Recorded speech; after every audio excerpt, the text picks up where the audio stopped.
A very good morning, children. So this video is on chapter 2, atmosphere, part 2 for class 7 geography. Last time I was doing gases and have taught you oxygen, carbon dioxide, ozone and nitrogen. Today, the gas which is found in the atmosphere is also water vapor. Okay? Water vapor, as you know, is the amount. So the definition is the amount of moisture. So water vapor is the amount of moisture. So you can see is the amount of moisture that is present in the air or present in the air.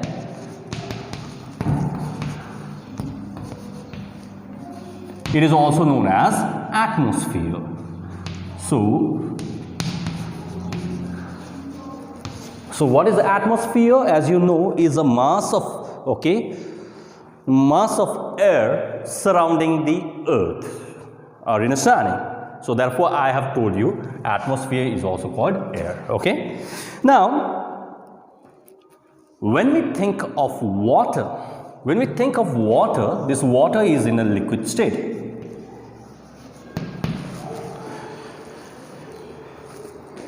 But when we think of vapor, it is in a gaseous state.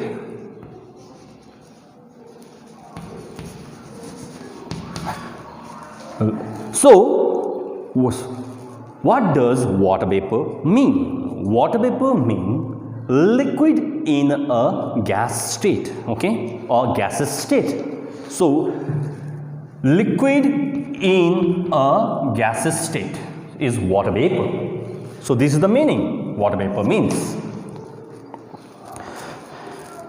So as you know, the amount of moisture present in the air is called water vapor. So another definition I'll give you, the amount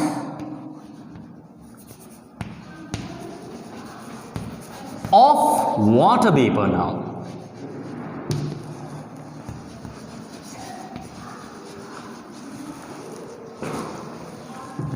Present in the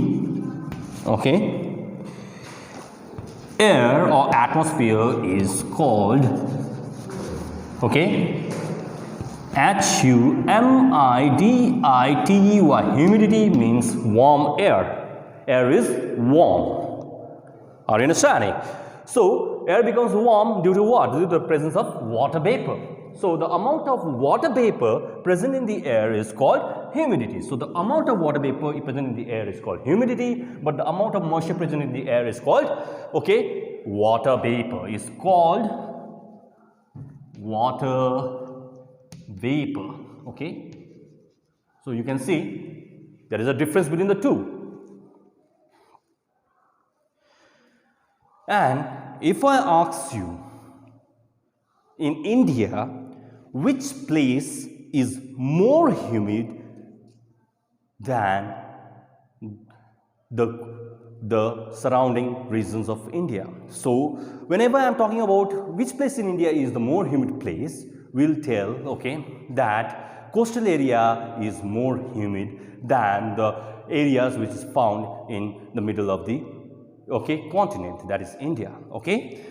So, for example, Goa, Chennai, because there is a lot of water vapor in the air due to sea and ocean influence. Now, I want to tell you something about this,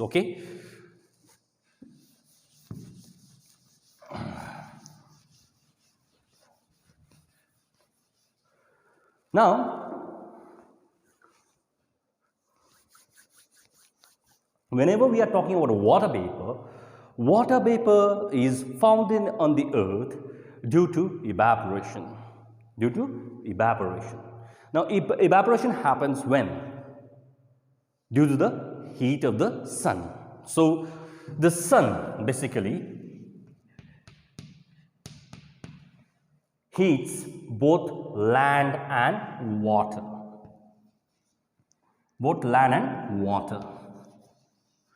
So the sun heats both land and water. Okay. When the sun hits both land and water, the land also has got soil. In the soil, you have moisture. This moisture gets evaporated, or water gets evaporated in the air due to the heat of the sun, or due to the rays of the sun. And even the water gets heated up and evaporates. When the water evaporates, it turns into the gas state. That is called the water vapor. Okay, are you understanding? And this water vapor is the reason for humidity in the air. Okay, so we are talking about differential heating of land and water. Are you understanding? So,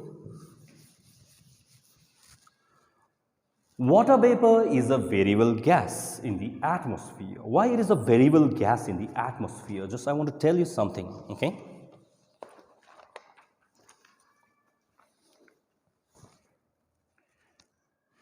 I'll draw a diagram, okay, of the earth, and I'll make an equator. I'll make an equator which is round in shape, okay? So I'll write EQUATOR, equator. Now if I make the sun here, okay, the direct rays of the sun are felt directly at the equator, but the other parts of the area receives slanting rays of the sun. Slanting rays of the sun. This area basically receives the direct rays of the sun, and this area becomes hot. So if the area that is called the equator becomes hot, so the area which has got land and water gets heated up. When it is get heated up, evaporation takes place due to the direct rays of the sun on this place. So you'll have more water vapor in this area than this area or this area. Are you understanding? So because direct rays of the sun are felt on this area or latitude. So what happens is, more sun rays, more heat, more evaporation rate. Less sun, less evaporation. Are you understanding? So water vapor is found in more quantity near the equator than in other places. So you'll find direct rays of the sun at the equator, therefore evaporation rate is high at the equator. This is what increases the water vapor level in the atmosphere. Okay, but you find less heat here, therefore you have less evaporation or less water vapor in these places. You will also find less water vapor here. Now I want to tell you something, okay? Now during winter season, okay, our skin becomes dry, okay? Our lips become chapped, etc., and we put Vaselines, etc. Why do we put Vaselines? Because during the winter season, the sun is, okay, the sun shines less, the evaporation is less, therefore, okay, water vapor is less, which basically, okay, is the reason for our dry skin, dry lips, etc. So you find, okay, water vapor less so in these areas. So these areas are basically cold areas. These areas are basically cold areas. So you find the people living in this area has more dry skin than us, because we live in the Tropic of Capricorn, okay, or Tropic of Cancer. Are you understanding? So in these areas where we live, we have, okay, more sunshine than the people living in the North Pole or the South Pole. So during the summer season, we don't have dry lips, okay, dry lips, etc., dry skin, etc. Due to what? Due to the content or due to the amount of water vapor present in the air, which basically moisturizes our skin. Are you understanding? But during the winter season, water vapor is less, therefore we put Vaselines, etc. So we put, okay, Vaseline, cream, etc. during the winter season, because less sunshine means less evaporation, less water vapor. Are you getting my point? So water vapor is a variable gas. So water vapors are found in more quantities in some places, but in less quantities in some places. Therefore it is called a variable gas. Variable means, okay, the percentage of water vapor differs from location to location. Okay, are you understanding? So it is called a variable gas. Okay. And this water vapor also decreases with altitude. Now, water vapor also decreases with altitude, altitude. Now, let's take for example, okay. Now, if you are living on a plain, the sun shines, okay, equally on both land and water, that time I told you, okay. But if you are climbing a high mountain, this area is a cold area. This area is a cold area where you have less sunshine. Therefore, what happens? Water vapor decreases with altitude. So, the altitude means height. Height of a mountain or depth of an ocean or depth of an ocean. So, if you are going deep inside the ocean also, the level of the water vapor will not be found because you are inside the water. But if you are climbing a mountain, you find there is less sunshine. It's a cold area, so the presence of water vapor will be less in the mountain areas like in the North Pole as well as in the South Pole. Are you understanding? In the warm and wet tropics or Tropic of Cancer or Tropic of Capricorn, water vapor also decreases from the equator towards the pole. So, as you can see, water vapor is found in more quantity near the equator, but as you are climbing up towards the poles, okay, if you are going up up towards the poles, you'll find water vapor decreases. Okay, water vapor decreases. Here also, if you are going towards the poles, you find water vapor decreases. But if you are coming this side, water vapor increases. Are you understanding? If you are coming from South Pole to equator, water vapor increases. But if you are going from equator towards the poles, then water vapor decreases. Okay? Water vapor decreases from equator towards the poles. You will find the direct rays of the sun at the equator, therefore evaporation rate is high due to the sun at the equator, and this is what increases the water vapor level, okay, in the atmosphere. So, as you go away from the equator towards the poles, you will find no water vapor. That is why when you go to the cold regions, your skin will be dry and your lips will be cracked due to dryness or lack of moisture. Remember that. So, this happens due to what? Due to lack of moisture.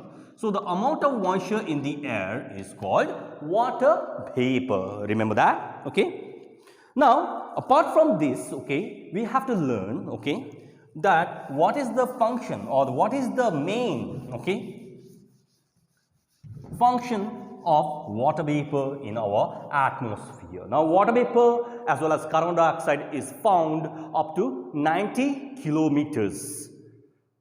That is the initial boundaries or the first boundaries of the thermosphere or the starting boundaries of the thermosphere. So, water vapor absorbs, okay,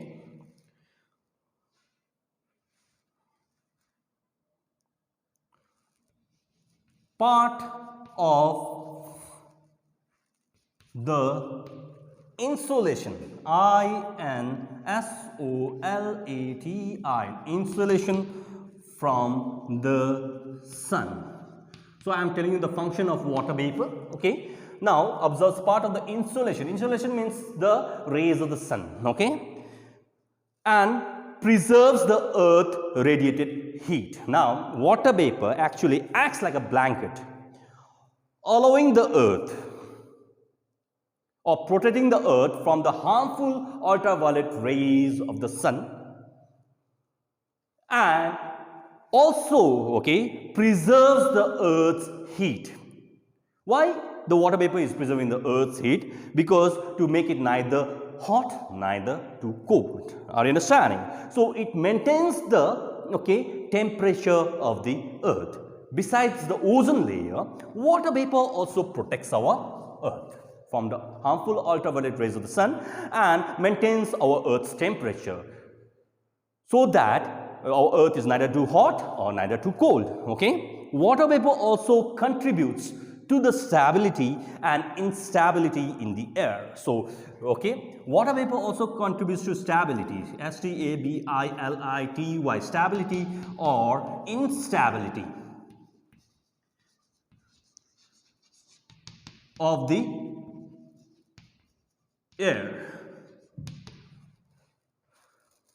Now, what does this mean? Means higher the temperature, higher the water vapor. So, if you have sun rays coming on your land, then you have evaporation. So, if there is no sun, there is no evaporation. Are you understand? So, there is no water vapor. So, higher the temperature, higher the water vapor level, okay, because of evaporation. And this evaporation causes humidity or, okay, warm air, okay. When there is humidity, then the air is warm.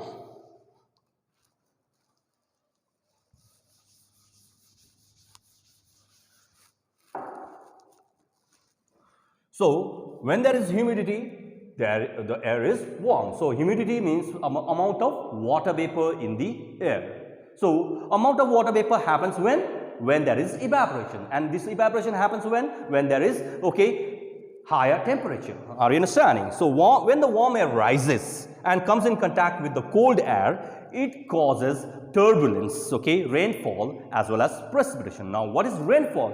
Rainfall happens due to what?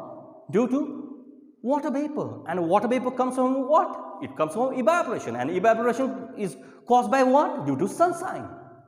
So, rainfall is associated with water vapor, okay, are you understanding? Even the clouds that you see in the sky, basically clouds are made of water vapor and dust particles.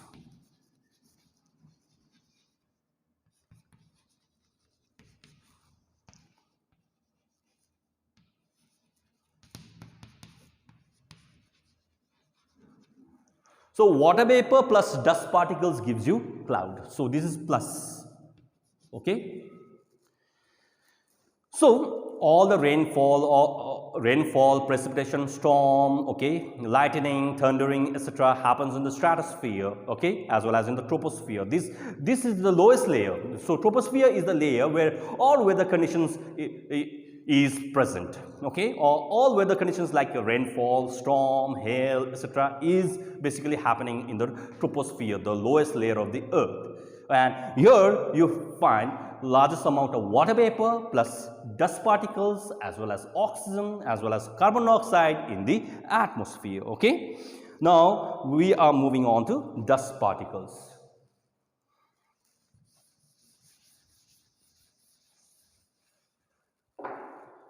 The sixth gas that you find in the composition of atmosphere is dust particles. Now, whenever we are talking about dust particles, okay,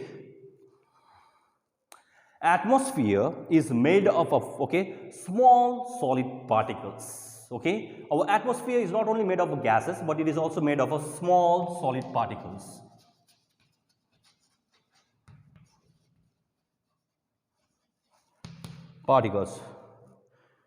Which may, okay, come from different sources like, okay, sea salt,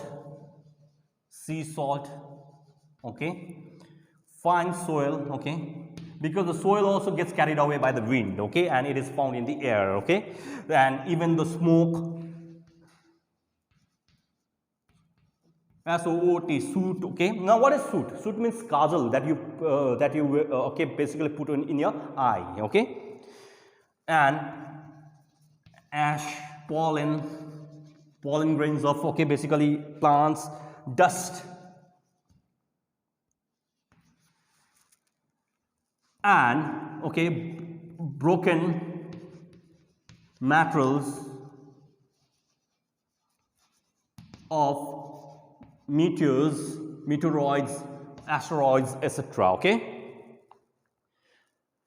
Now, where do you find dust particles? No, dust particles are found up to 90 kilometers. Isn't that so? Water vapor, okay, dust particles, carbon dioxide are found up to 90 kilometers.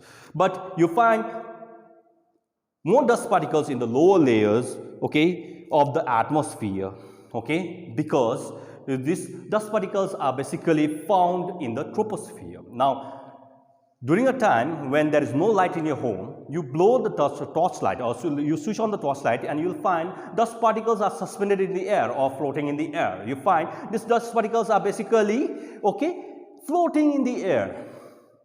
So these dust particles are part and parcel of our atmosphere. Are you understanding? So these dust particles are basically, okay, made up of, okay, small solid particles like sea salt, fine soil, smoke soot, ash, pollen, dust, and broken materials of meteoroids, of meteors, asteroids, etc., which are basically carried by the wind from one place to another. So wind basically plays a vital role from transporting this material from one place to another. Are you understanding? So the higher concentrations, so the higher amount of dust particles are found in the subtropics and temperate regions due to dry winds. So wind plays a vital role in, okay, making these dust particles more in some areas or less in some areas, okay, in comparison to equator and polar regions. In equator and polar regions, you have less dust particles, but more dust particles are found in the subtropic and temperate regions. So let's take for example, okay, if it's raining outside, do you find dust particles in the air? No, because the climate is cool, okay, because due to rainfall or precipitation, this causes the dust particles to basically subside. Are you understanding? Dust particles and soot particles acts as hygroscopic, okay, nuclei around which water vapor condenses to form clouds. So dust particles when mixed with, okay, water vapor gives you clouds. So clouds are formed or clouds are made due to dust particles and water vapor. Are you understanding? With this I have finished the topic gases. In the next class I will be doing structure of the atmosphere. Hope you find this lesson useful.